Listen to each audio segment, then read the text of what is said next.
Good morning, good afternoon, good evening. Thank you to each and every one of you for being here with us today. I'm very sorry for the delay. To arrive. We are pleased to see how important diversity and inclusion is for all of you. I have been going through the list yesterday, and it is great to be able to welcome those of you that have attended past related events, as well as those of you who are new to this community, because I believe we are a community that tries to have an impact and make the aviation industry more inclusive. A number of important events have taken place in the last few days. I'm sure that you have been to many of them. There was the leasing conference where ECGs and diversity and inclusion had a special place with a fantastic panel organized by Propel here and our Advanced Women in Aviation Roundtable, and the announcement of the mandatory pay gap reporting for companies with more than 250 employees here in Ireland.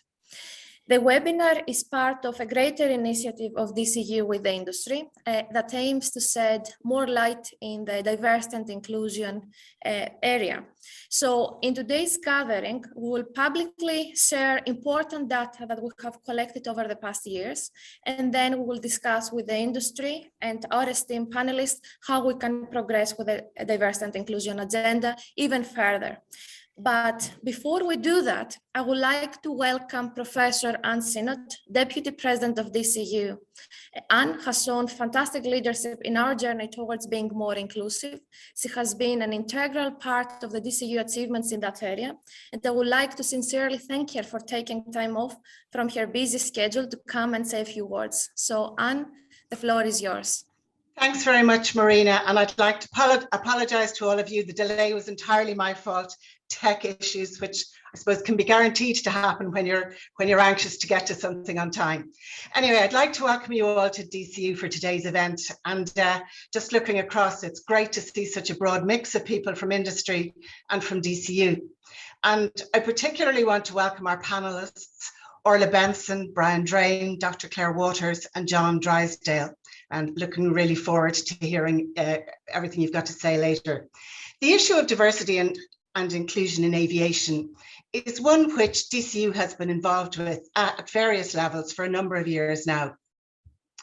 There's no doubt that women are underrepresented across many areas of the aviation industry, and there are well-known issues in the sector in relation to the attraction, retention, and promotion of female staff. And for that reason, I warmly welcome today's discussion.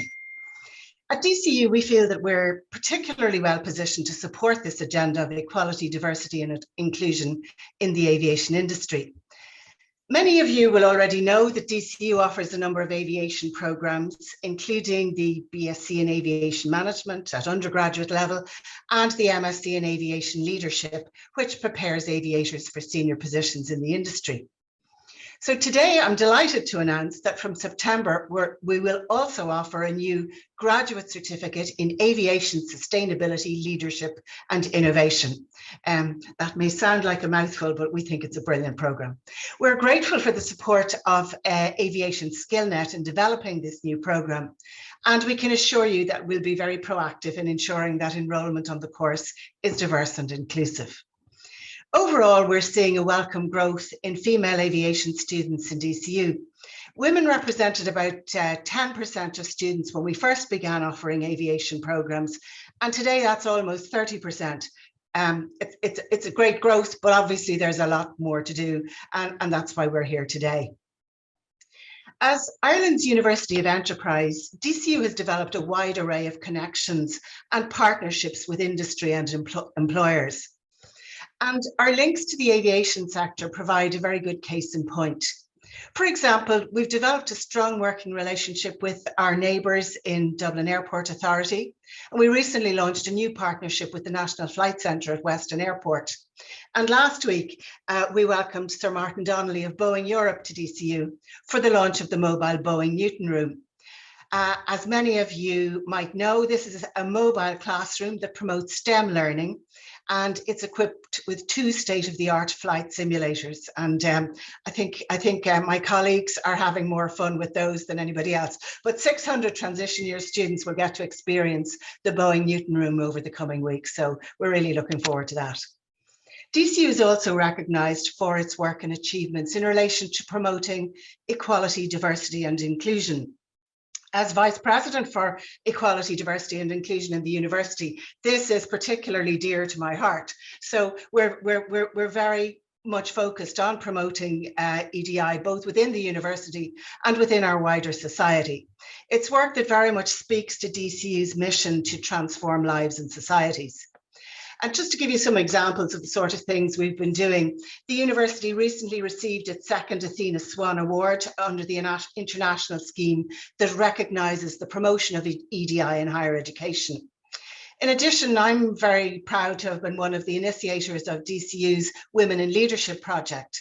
This is a whole suite of initiatives that aims to increase the percentage of women in senior positions throughout the university. On the academic side, for example, women now hold 47% of head of school posts, and the percentage of females at professor level has risen to 33% from a low start of under 21% 5 years ago.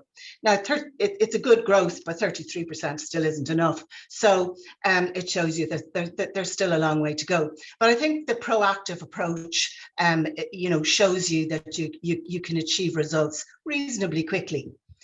With regard to the aviation industry, DCU was proud to play a role in the establishment of the Aviation Industry Diversity and Inclusion Advisory Committee. This brought together senior leaders and representatives from across the aviation industry to drive the D&I agenda. DCU's Centre of Excellence for Diversity and Inclusion developed the Year of Inclusion in Aviation, for example. So given our track record, you can be assured that we're absolutely committed to continuing our support for the aviation sector's efforts. It seems clear to me that as aviation continues its post-COVID comeback, inclusion and diversity are more important than ever and will help to sustain the recovery. There's no doubt that broader diversity and better gender balance improves outcomes for everybody, for employees, for customers, for stakeholders, and also indeed for profits. As we move forward, I'm confident that the soon to be published report on EDI in aviation will provide invaluable insights to the working culture in the industry and will provide some pointers on how positive change can be achieved.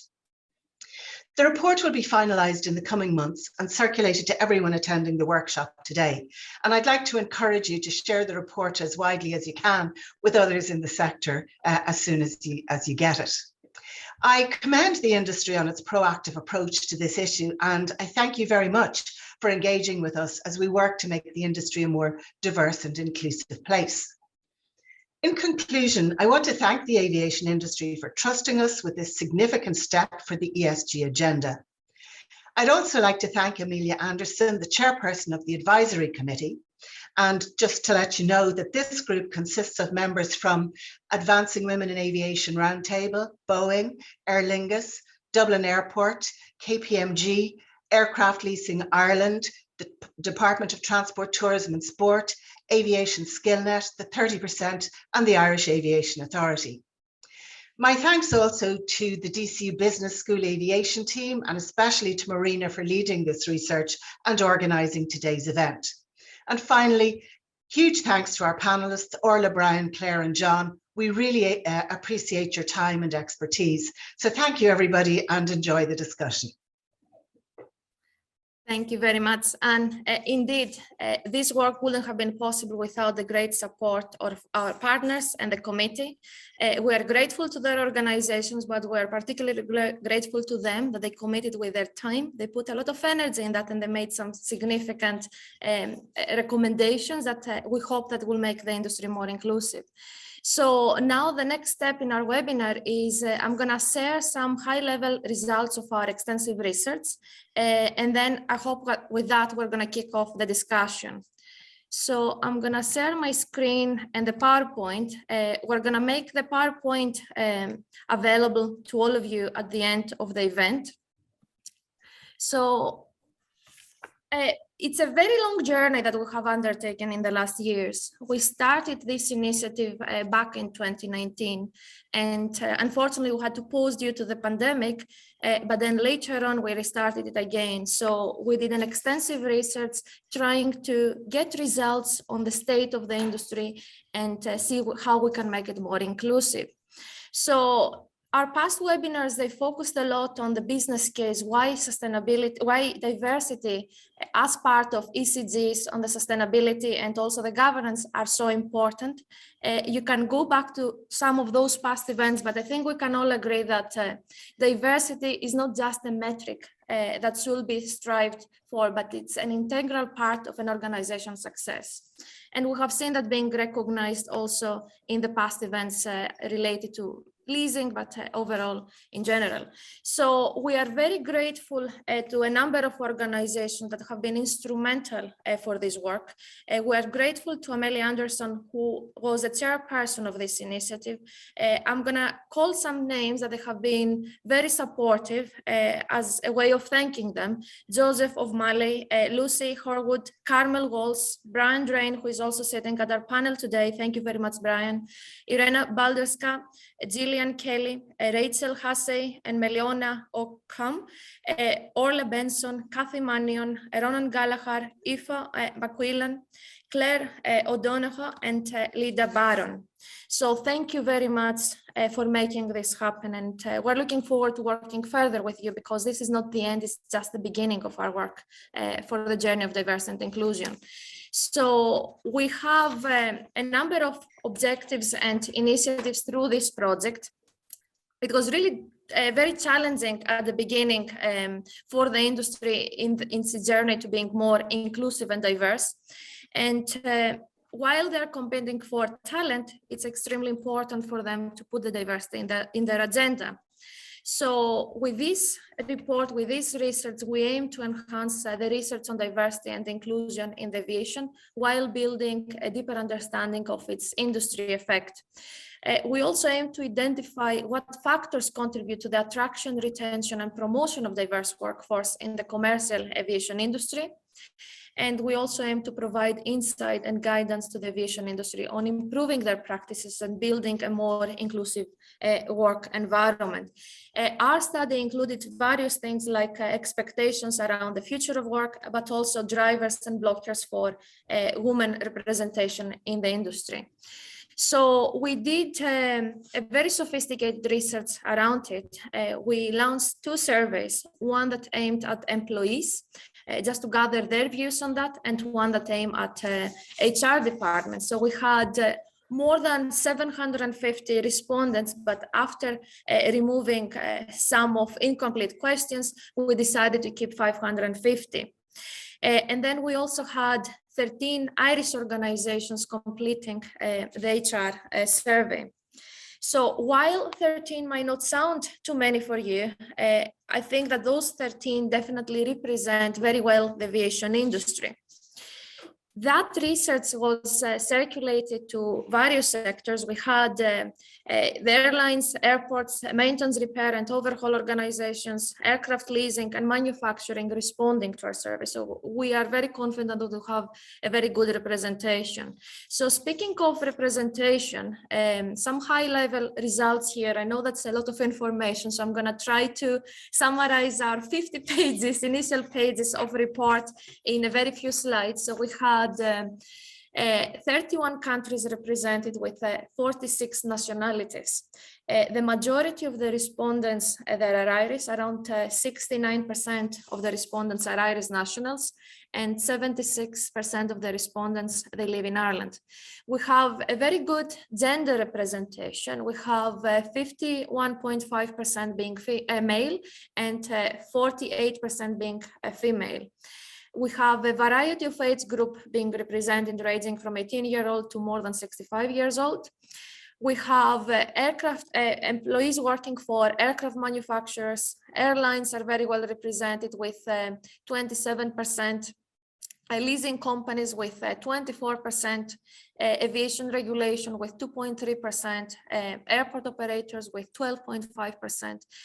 we're also very happy that we have a very good representation of the participants in the different levels of seniority.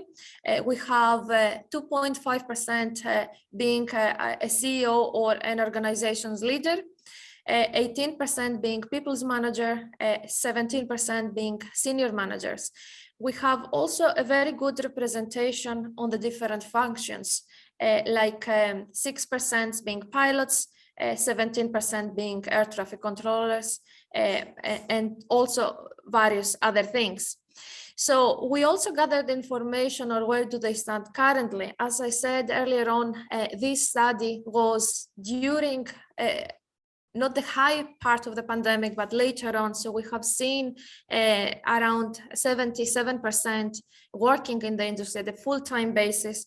And also we gathered some results saying that around 10% of them have previously worked in the aviation industry. They don't work currently. So going again down the results, here we have asked about the diversity and inclusion journey. We wanted to see where the organizations sit in terms of that. So we saw that 25% of the organizations haven't even started the journey, and none of them is in an advanced stage. But we are very happy to see that around 25 and 50% they are beginners or intermediate. So that's a great start, and we're very happy to see that.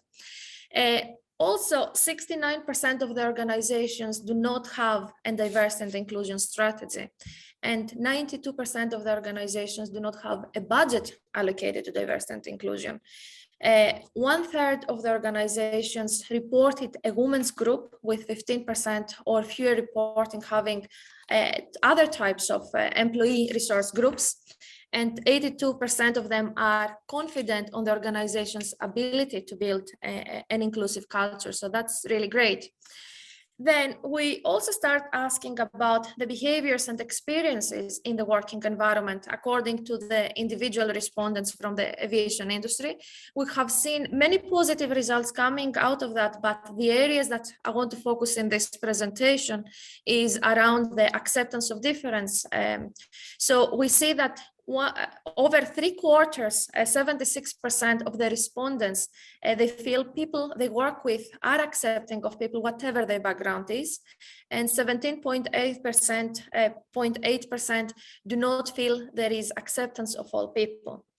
Then we also asked a very important question related to if senior management takes diversity and inclusion seriously. So there we see that 34% feel that their senior manager takes it very seriously in the way they behave and the things that they say. 38% agree somewhat to that, and 21% do not feel their senior manager takes diversity and inclusion seriously. Then we ask some questions around if they have witnessed or if they have experienced discrimination. So there is no major surprise there, but we see that 56% they have experienced or witnessed discrimination. It is higher for women than for men, but the important thing is that companies, they have acknowledged that and they have procedures in place to deal with this. There is definitely a lot of work, further work to be done on that, but I think we're very pleased to see that it is acknowledged and there are appropriate measures in place. So another important element is around the diversity and inclusion learning. So training is an integral part in anything that we do. And we saw that 1/3 of the respondents report having had training over the past 24 months, while 63% they didn't have that. So clearly there is some progress that there needs to be made there. And we as a university with our aviation leadership course, we want to make a difference in that and include a diversity and inclusion element in all our teaching. This is aligned very much to also what the organizations responded. So 33% of the organizations have unconscious bias in the training. So of the 33% of the organizations that reported providing this training, 25% provided it to senior leadership, which I think it's extremely important, and 25% to hiring managers, and 50% they provided to all the employees. So Another important element, because I said that in the diversity and inclusion journey, an integral part is not only attraction of females, but also retention and progression. So we were very pleased to see, and I think that's an indication of the great effort that the industry has been put lately on the D&I agenda, is that in the past 24 months, more women than men respondents report having had a promotion.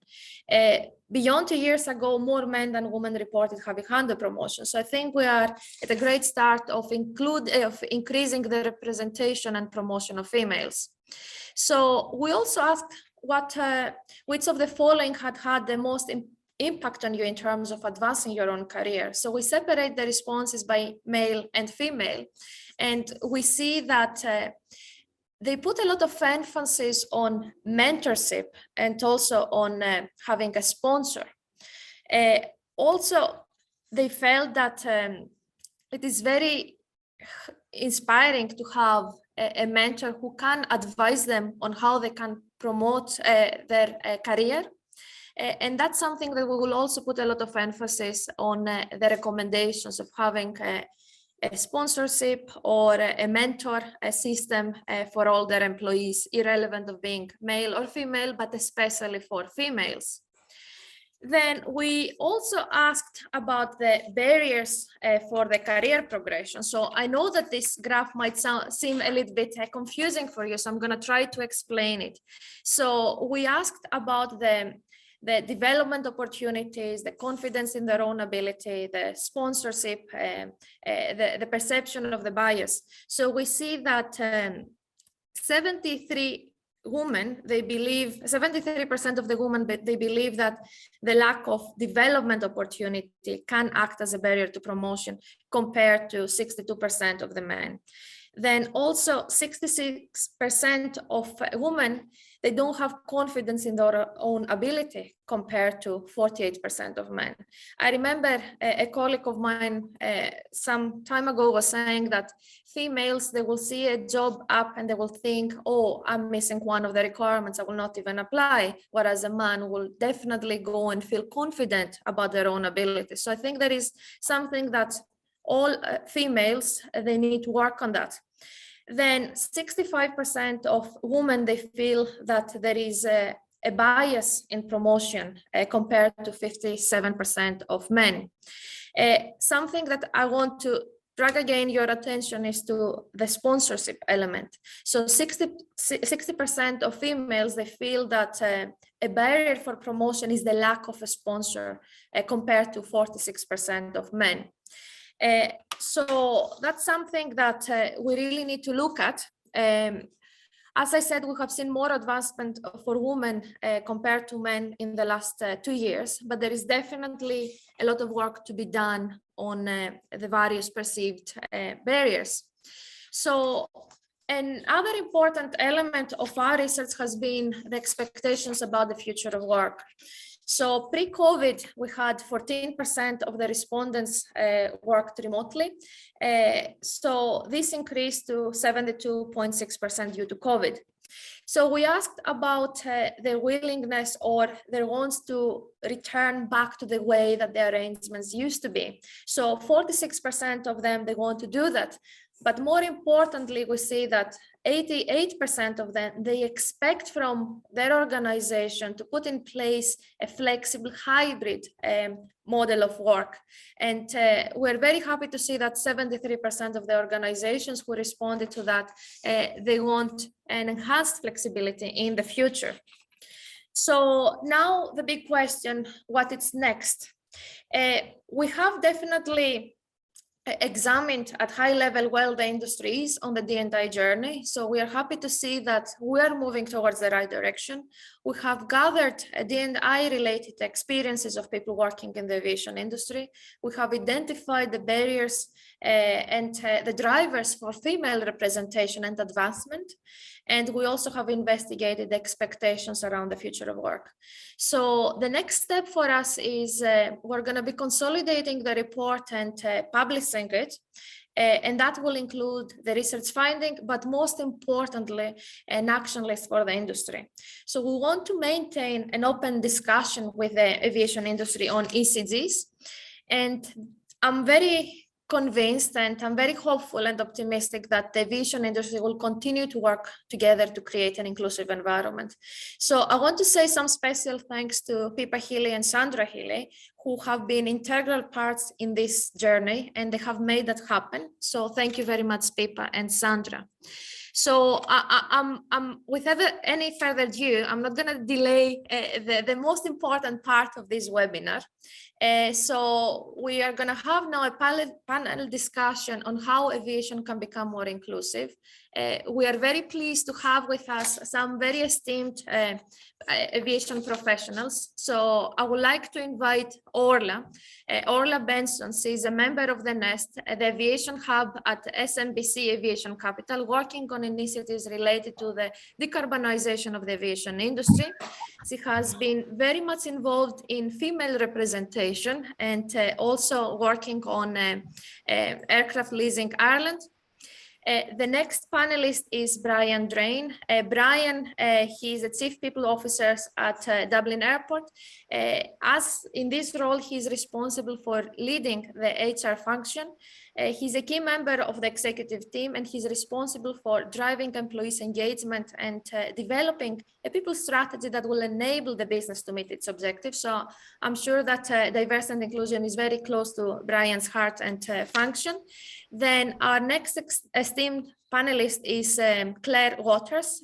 Claire joined the tax department of KPMG in 2011, where she trained as a qualified chartered accountant and chartered tax advisor. Claire is also the founder of KPMG Women in Aviation Initiative, and I know that she has done also a PhD related to aging women in text and performance, looking at Shakespeare. Then last but not least, I'm very happy to also be joined here by John Drisdale. So John joined Shannon Group in 2017 and now heads up the Shannon International Aviation Service Center cluster. I know John very well because he did one of our course, and I have to say that John has diversity and inclusion also very close to his heart because he did his thesis on that topic. So I'm very much interested to hear some of his results and contribution. So I'm gonna stop sharing my screen and invite the panelists to open their cameras and start this very interesting discussion. We're very much looking forward to hear some of your input. So let me think, with whom will I start with? I will start maybe with John. John, if that's okay, can you share some of your thoughts about the D&I? Yeah, thanks, Marina. So looking at the COVID situation, I know we were talking about that last night and the recovery from that. One of the things I looked at during my work was the history, different black swan events over the years. And of course, as you know, apprenticeships are very important to me. The MRO sector is very important to me. And time again, we see a disproportionate effect on gender when we see an event. So for example, the crisis, the financial crisis 2010, we saw a rapid dip in apprenticeship uptake, but a disproportionate reduction in female participation in that. We saw it again in 2015 in the US, where they lost 80,000 A&P mechanics. There was a 2.5% participation by females that dropped to 2.3%. It took the previous 10 years to get to 2.5%. So, you know, it can be quite a slow recovery. And then again, with Brexit 2016, 2017, in the UK, the apprenticeship numbers dropped by 80,000 in total. 39,000 were female, 31,000 were male. So there's a disproportionate effect on gender during these crises. So it's one of the things, I suppose, that hopefully as we recover out of this COVID situation, that employers could, they need to double down their attention on gender to recover from it, because every time you lose a female, it's replaced by a male. It's a double whammy, it's a double effect.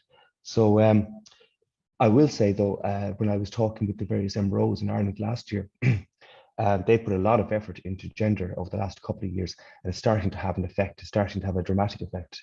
You know, where there were no female apprentices, there's now a small number, 3 or 4 per class, which is fantastic. But still, for example, Irish EASA Part 66 licenses, it's less than 1%. It's very, very small. So there's a lot of work to do yet. Thank you very much, John. Brian, I'm wondering about your thoughts considering the impact of COVID-19 on the work environment. How do you think that the inclusion agenda has been impacted? I'd agree with John in terms of his comments about the cyclical nature of the aviation industry, and those shocks have typically had a more severe impact upon female participation. I think COVID has been a little bit different, and it's a little bit different simply because it's opened up some of the opportunities because that overnight transformation to hybrid working has probably changed the game a little bit and has enabled some opportunities to rebalance that work-life balance piece in ways that maybe have not been apparent heretofore. I think there are some challenges for the aviation industry, and if I talk particularly say about an airport environment whereby so many of our roles are physically based at a location, it makes that a challenge. And I think the ultimate focus, the immediate focus on remote working, we've tried to, I suppose, widen that dialogue in here to be more thinking about flexible working rather than just a pure remote thing, because I think for us, the 24/7 nature of the work and the the unsocial hours, etc., is something that we have to try and grapple with. I think that's a big challenge for us in how to make that more family friendly, and that's one of the things I think for us coming back. I think we got to work on both sides of the equation, make it more attractive for women to work and also for men to take up some of the, say, parental leave and things like that to get a more balance within the workplace. Thank you very much, Brian. I think you hit many points there, especially related to the retention of females and creating those working conditions that will definitely help them continue working for you and contribute to your organizations. If I go a step back, and I'm going to invite Claire here. So Claire, before you share some of your own thoughts on that related to the hybrid or remote or fully back in the office working environment that maybe you have been practicing in your own organization, I would like also to hear your thoughts on the attraction of the females, if that's okay. Yeah, absolutely. And it's funny, it is a difficult one, isn't it? Because it can't be denied that the industry is quite male looking. When you're coming at it from an outside perspective and you walk into these rooms and just see an awful lot of men, and it is difficult. It's something that we're wrestling even within my own organization. So in KPMG is how do we continue to keep women working in the aviation space? So we're really strong in aviation finance. I have a lot of aircraft leasing clients, for example, but it really does sometimes look like a bit of a boys' club, so how do I encourage women to come in and work in this space and stay working with us and not step away? And I think, to my mind, you kind of have to come at it very holistically. You have to look both at the start, who you're bringing in, who you're interviewing, who you're speaking to, and you have to come at it in the middle as well in terms of, are we having conversations with women if there's an issue and if we can see statistically that there's a problem there's some reason we don't have enough women, are we talking to them? Are we really understanding why it is they're stepping away or they're not getting involved in the first instance, rather than maybe saying, well, oh, it's because of this, or they don't feel confident, they don't feel that they can't proceed here. Are we actually properly engaging with them and really understanding? And then at the top end, we need to look at role models and having senior female leaders in place so that women coming up behind can really see those figures there and understand that this is an organization for them and there's a path there for them as well. And that then, of course, helps cascade change all the way down through the organization. It sets the tone at the top, it builds up a culture. So it's something that I really feel you have to wrap your arms around it fully. And it's a major undertaking, to go from, and it sounds, Marina, from your research, like there is progress happening, which is wonderful to see, but we're definitely not there yet. And to go from that place where we have that very male dominated industry to something more inclusive, which is such an important road to travel, it's going to take a lot of work. Definitely, Claire. You mentioned boys club and male-dominated industry. So I need to go to the previous event that we had yesterday, also back-to-back with the Aviation Leasing Conference that Orla here very successfully organized. So Claire and I were sitting at that panel. And Orla, you managed to have a lot of females and a lot of males in that event. You have achieved definitely a lot with your involvement in Propel here. So if you can share some of the success factors, how did you do it? I think it comes down a lot to encouraging our male colleagues. And I know that sounds very basic, but even just to step back a little bit, in SMBC Aviation Capital, where I work, we at the very beginning, with the help of DCU, put a structure in place.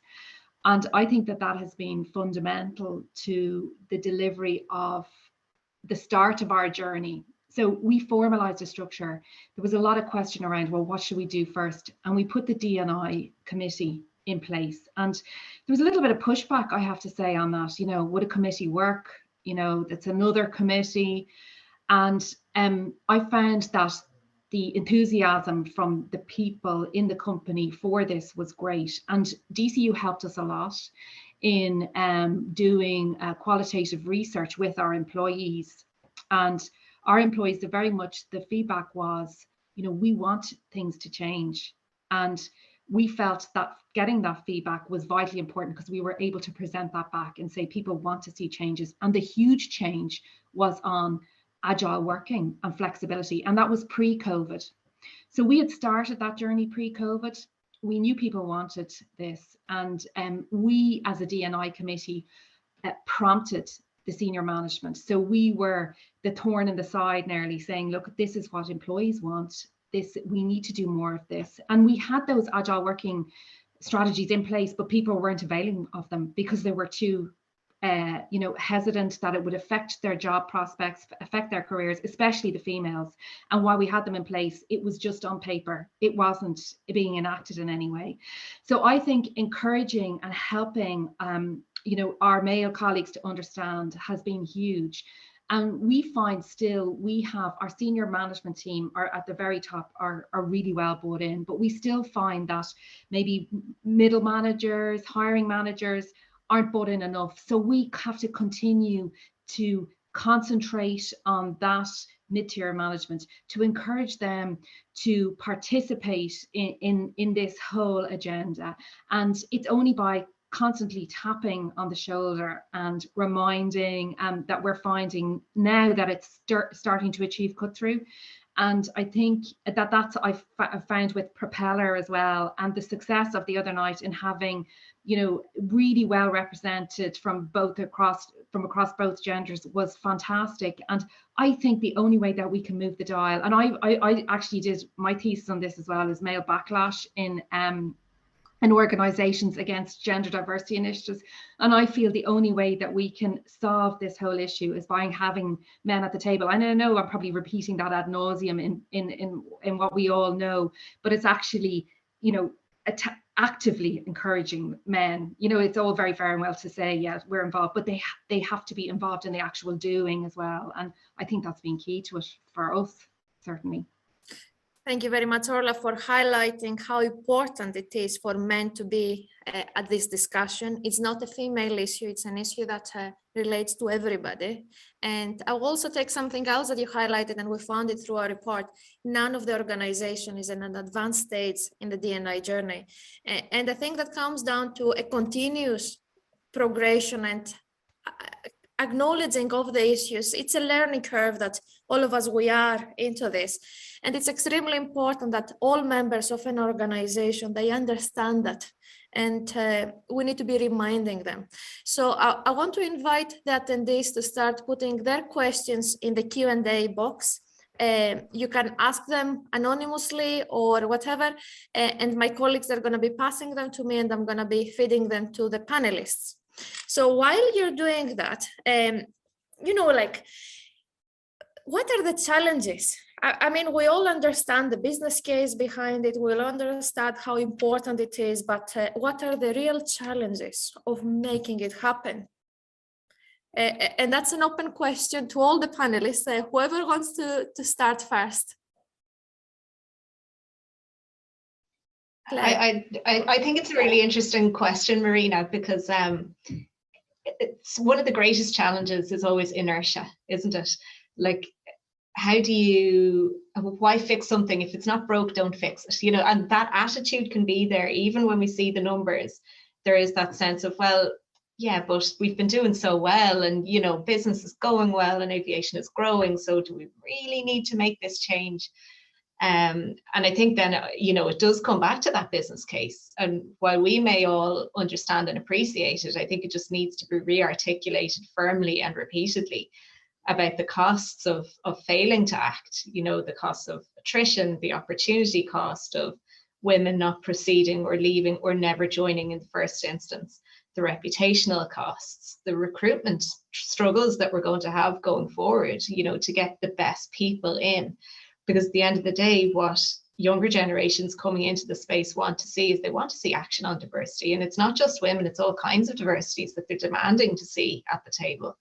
But you're right, the challenges are real in making this happen. And ultimately it's uncomfortable conversations that need to be had. You know, I had a really interesting conversation with one of our partners last night, actually, at the conclusion of the aviation conference, and we were talking about KPMG's challenge in bringing more women through to those very senior levels, to equity partner level. You know, we were saying ultimately this means fewer men at the table potentially, and how do we bridge that gap and how do we make that acceptable? And it's going to be really difficult, but it's something that we all sort of have to come to terms with and accept, and, you know, it is a reality. So I think the challenges are not to be underestimated, but I do think approached in the right way that those gaps can be bridged. Yes, so effectively what you're saying, Claire, here is that there needs to be a change in the mentality for all of us. And we have seen that a number of companies that will have now diversity and inclusion training, which is extremely important. I was shocked to see that most of the companies, if not all, they don't have a budget allocated for D&I. So I'm wondering, what are your thoughts about that? I mean, if it is such an important element in the ECG agenda and the business case around it, and I understand that companies are now struggling financially, some of them, but if it is so important for attracting and retaining talent, shouldn't something be done also about allocating budget and resources, more importantly, to the D&I? Marina, maybe I'll take that question. On the budget side, you know, we put budget behind this, certainly when we engaged DCU as well to help us with our research, our qualitative and quantitative research. And that was a really important start. And then we found in year one, we undertook to develop the framework internally, and it came across, you know, to people that were like-minded and enthusiastic to actually step up to do this, and they all volunteered, and that is above and beyond their daily roles, you know, and I think that has been really fundamental to the change. So we had budget behind this, and then we concentrated a lot in year one on building awareness. So, you know, that was people internally as well sharing their own stories. It was, you know, we have a very diverse workforce in terms of cultural diversity.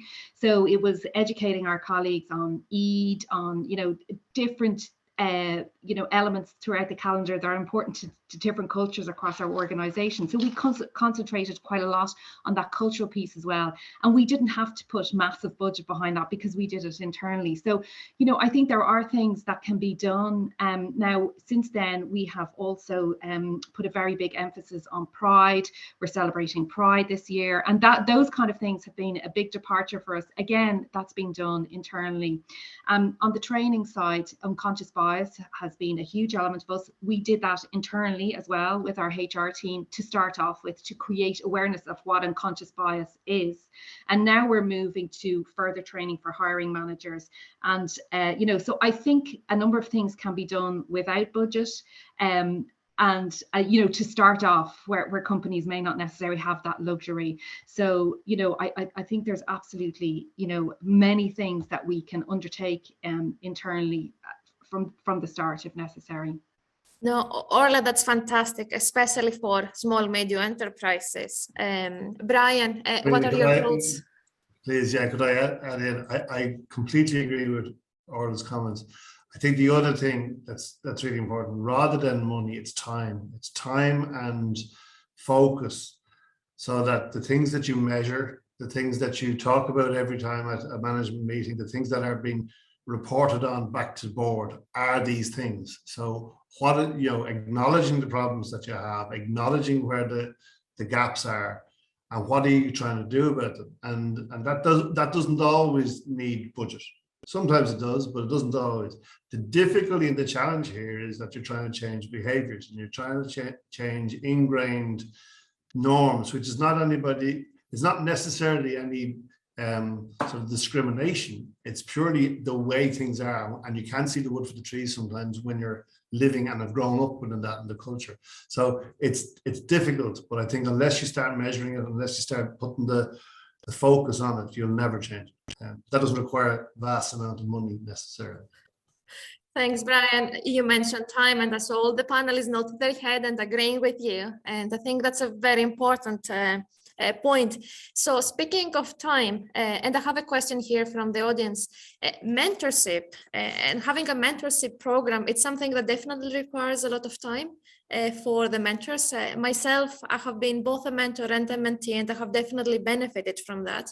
So then the question here is, since it is so important for retention, but also promotion, we are wondering, is there a successful model for a mentorship program?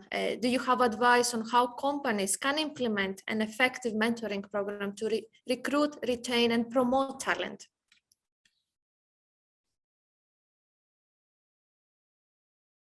Orla?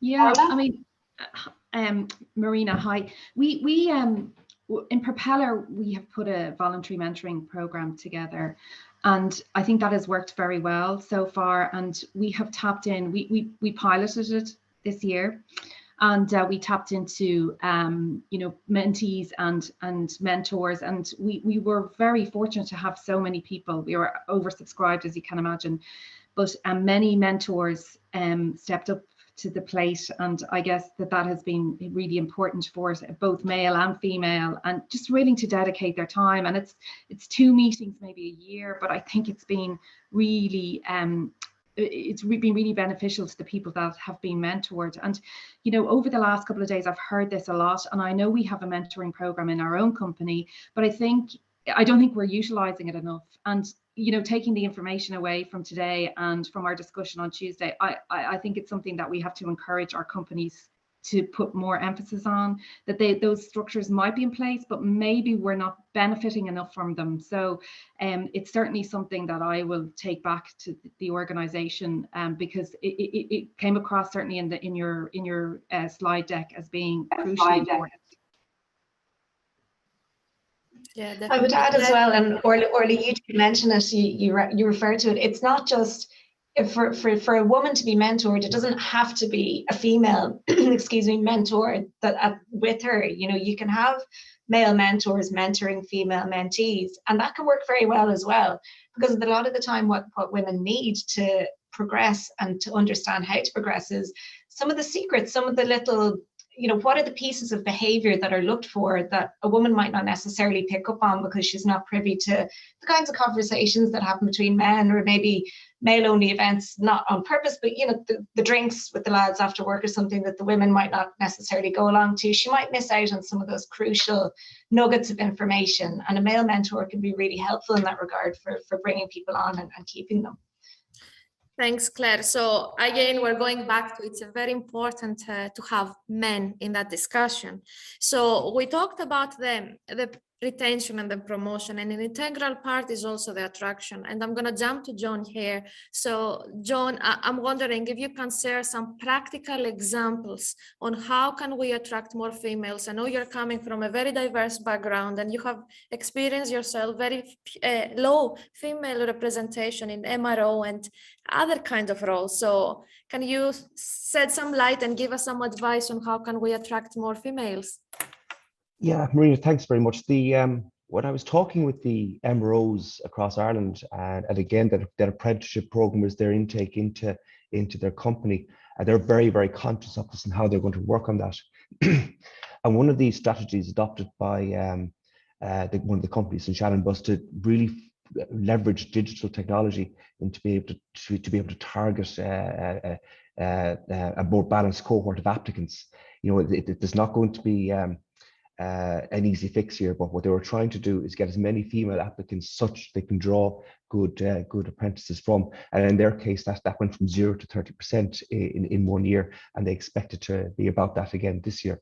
So that's a really powerful way that they went about that. And again, that's around the narrative about the business, the job that they're doing, the messaging, the imaging, around the marketing of the role when they're advertising for the people. So that was very effective for that business, and I think it's going to succeed moving on. Thank you very much, John. I mean, I reflect back to our own courses where we have seen the female representation gradually increasing in the undergrads. I'm a bit disappointed in the masters that we don't have as many females as I wished doing the course, because the course is primarily for promotion elements. But I think it's a long journey that we need to create the female cohort that will later on will be promoted. But I think more importantly is that we need to create the working conditions that they're going to be such they're going to foster retention and promotion. So sometimes implementing positive discrimination doesn't necessarily mean that we are tackling the problem effectively. So speaking of some failed programs, all the panelists here, you have been very much involved, not only this year, but in the past 10 years, I think, in diversity and inclusion. So there is a lot of learning from things that they haven't worked out. So I'm wondering if you can share some thoughts on things that companies have tried and they haven't worked out, and give some advice on how they can be altered to make them work out. It's a tough question, I know. It requires a bit of thinking. I suppose one of the things, Marina, was from many years ago, where there was, let's say, a positive discrimination effort to bring women into MRO, was around 95, 96, 97. It worked the first year, it kind of worked the second year, and then it petered off. It just lost the wind from the sails, for example. And I think that particular company said we went backwards then. So that's, you know, that was an example of it kind of worked and then didn't, you know. Thank you very much, John. Any other thoughts? Yeah, I mean, I had. That's interesting. Sorry, Orla. Sorry, Claire, go ahead. Oh yeah, I had one thought on this was I joined aviation from a different industry, and when I joined aviation, I was really struck by how lacking the industry was in this area in terms of its knowledge and awareness. I mean, I joined from a company that had been so focused on diversity and inclusion and in the IT sector, in telecoms, and you know, as part of their mandate practically. And so I was really shocked, and we organized one of our first events then with Propeller, which was on male allyship. And I had an awful lot of backlash from women who said, you know, why do I need a male ally to, you know, and it was that lack of understanding and a presumption that people would understand what that meant. So it was maybe just even taking a complete step back and developing the awareness and the understanding, and not expecting people to have already taken the step or understand what the journey was about. So, you know, I learned a lot from that experience. And that's why we very much concentrated on awareness building, first of all, in our pillars in SMBC, that we had to not assume that people knew this was about, or that it really was a strong education process. Thanks, Orla. Claire? Yeah, I would agree with everything Orla said there. And I suppose I was reflecting as well, just internally, on what we've seen in KPMG when you were talking about processes that have worked and then failed. So we've a diversity and inclusion policy in place the last 8 years. I think it was 2014 that it was put in place. And it was originally very focused on gender, and it's kind of broadened out a bit since into other kinds of diversities as well. But gender really is still such a key focus, because we know we've a lot of work to do at equity partner level. And when we started, I think where we were was at senior management level, so director, which is that level just below partner, that's the level I'm at. We were at something like 30% female directors. And over the course of the 8 years, we got up to 50%. And in some areas of the firm, we're above 50% female directors. And, that's wonderful progress to see. But there was very little movement at equity partner level. And we've really just been consistently, I think, around 20%. So not that the policy failed, it was very successful up to a certain level, but it was almost as though we kind of shifted the height of the glass ceiling slightly, or, so what we're doing currently, there's a full refresh of the policy underway. They're revisiting all of the approaches, looking at what has worked well, and looking at what we need to add, what do we need to do differently? And like that as well, Orla, a lot of it is awareness raising, and a lot of it is talking to people. So the first phase, and I've seen a lot of it, is workshops and sitting down with women who are maybe at director level and asking, is your intention to proceed to partner? What would stop you from getting there? What would help you get there? And really just having those conversations, and then taking it away and seeing what really concrete actions and steps need to be taken to make that happen. I think it's an iterative process. And John, your example is really interesting, that it started out well in the mid-90s and then it fell away within a couple of years. I suppose we do need to be aware that the progress here is fragile, and that goes to show to some of the examples that we had right at the start of this conversation, where every time a crisis comes along, more women fall away, and we think we've made progress and then we take a step back. So it's something that we do need to keep revisiting and rebuilding and pushing forward again with our efforts. On that, Marina, actually, there's a few points there that I did recognize. One of the companies in aviation, one of the big MROs, they appointed a HR specialist who specializes in D&I, and the role was to educate the management team, high management, middle management, and the supervisory grades to try and shift some of those cultural biases. And then from a top level as well, there were bringing directors who are female and senior managers who are female, which it wouldn't have happened before. So they're kind of going the bottom up with the apprentices and the top down with the higher management. And I think that's working for that organization. Thanks, John. So definitely female representation is extremely important, but I'm wondering, and I have a question also here from the audience, other than females, what other groups do you see as a priority for the EDI agenda in aviation? I take that one, Marina. I would say ethnic, multinational is most definitely one to concentrate on. And I saw a question going into the chat there.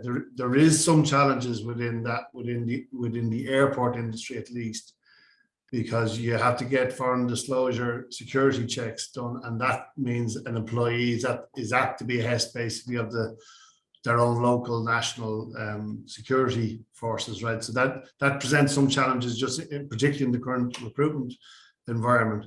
I think also disability is something that we need to concentrate on. All forms of disability, we need to make sure that that's an inclusive workplace. Maybe the two I'd absolutely concentrate on. Thanks, Brian. Can you share some examples on your efforts or your actions on increasing the participation from different ethnic groups, despite all the challenges that you mentioned earlier on, or also groups with reduced mobility and other difficulties? I mean, one of the key things, I suppose, is in recruitment, so that you cast the net very, very wide. You have balanced interview groups. Just touching on some of the things that didn't work earlier on, so just to go back to that for a moment, which we try to address through this recruitment side, is just initiative after initiative doesn't work. just trying, scattergun approach. It needs to be cohesive. You need to concentrate, in my opinion, on something, become good at that, and then expand from there, rather than trying to do a little thing and everything. So like that on just on the onboarding and our talent acquisition, we've tried to balance the language. We've tried to make it simple. We've tried to not over specify what we're looking for. We try to make it up. So we used to always, for instance, say previous airport experience was necessary, just something as simple as that. Say, well, you don't really need it, we can train you. So I think that's something. In terms of disability,